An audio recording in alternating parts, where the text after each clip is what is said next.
Okey, bismillahirrahmanirrahim. Okey, saya akan terangkan secara ringkas kelas minggu lepas fokus kepada fotosintesis. Okey, sebelum kita membincangkan fotosintesis, wajib untuk kita faham kloroplas. Okey, kloroplas bentuk bujur, dalam dia ada susunan-susunan. Okey, susunan ni panggil thylakoid. Okey, ni thylakoid. Okey, each one. Ni satu thylakoid. Ni satu thylakoid. Tapi susunan ni, semua ni dipanggil granum. Okay, kalau banyak tu susunan tu, daripada atas ke bawah ni, semua ni panggil granum. Okey, satu ni panggil thylakoid. Dia punya luar dia, panggil stroma. Stroma. Okey. Dekat permukaan thylakoid, ada pigment fotosintesis. Ada pigment fotosintesis. Pigment ini, okey, dia ada beberapa nama. Kalau pigment hijau, kita panggil dia klorofil. Okey. Okey, satu.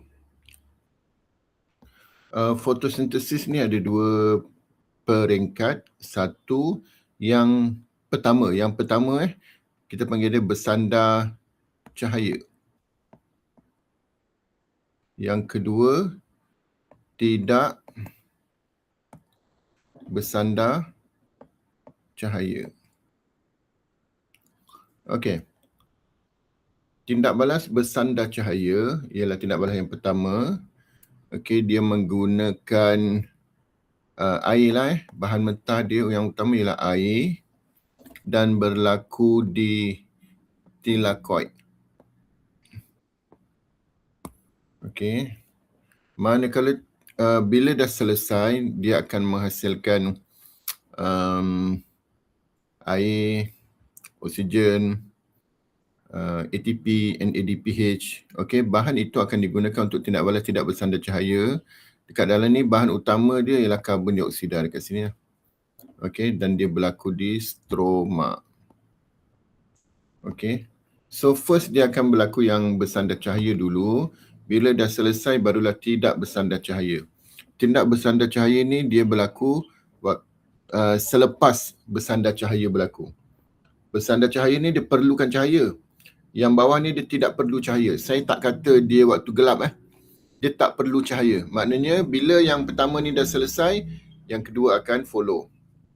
Okey. Hasil akhirnya nanti ialah glukosa. Okey, ini tujuan fotosintesis. Persamaan fotosintesis, awak mesti ingat macam ni. 1 campur 2 menghasilkan, nanti dulu, dengan bantuan 3 dan 4 menghasilkan 5 dan 6. 1 ni apa? 1 ni air, 2 ialah karbon dioksida, 3 klorofil, 4 cahaya matahari. 5 hasilnya apa? Glukosa dan oksigen. Okey. So kita tengok macam mana tindak balas bersandar cahaya berlaku. Tindak balas bersandar cahaya. Okey, proses ini berlaku tadi apa? Ni yang bersusun ni, thylakoid ni. Okey. Ini kloroplas. So apabila cahaya masuk, okey. So pigment klorofil dekat permukaan itu, dekat permukaan thylakoid, dia akan klorofil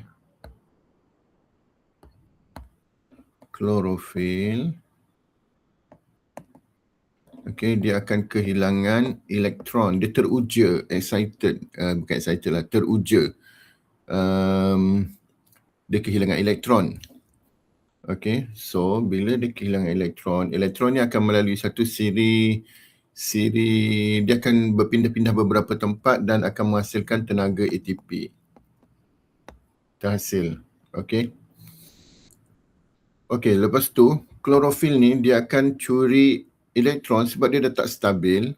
Dia akan curi elektron daripada molekul air. Molekul air dia akan ambil elektron daripada sini. Okay.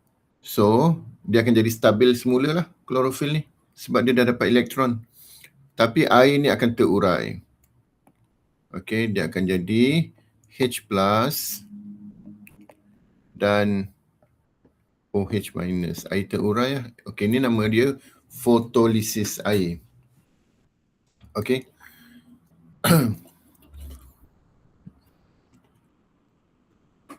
Okay, apa lagi? So, tadi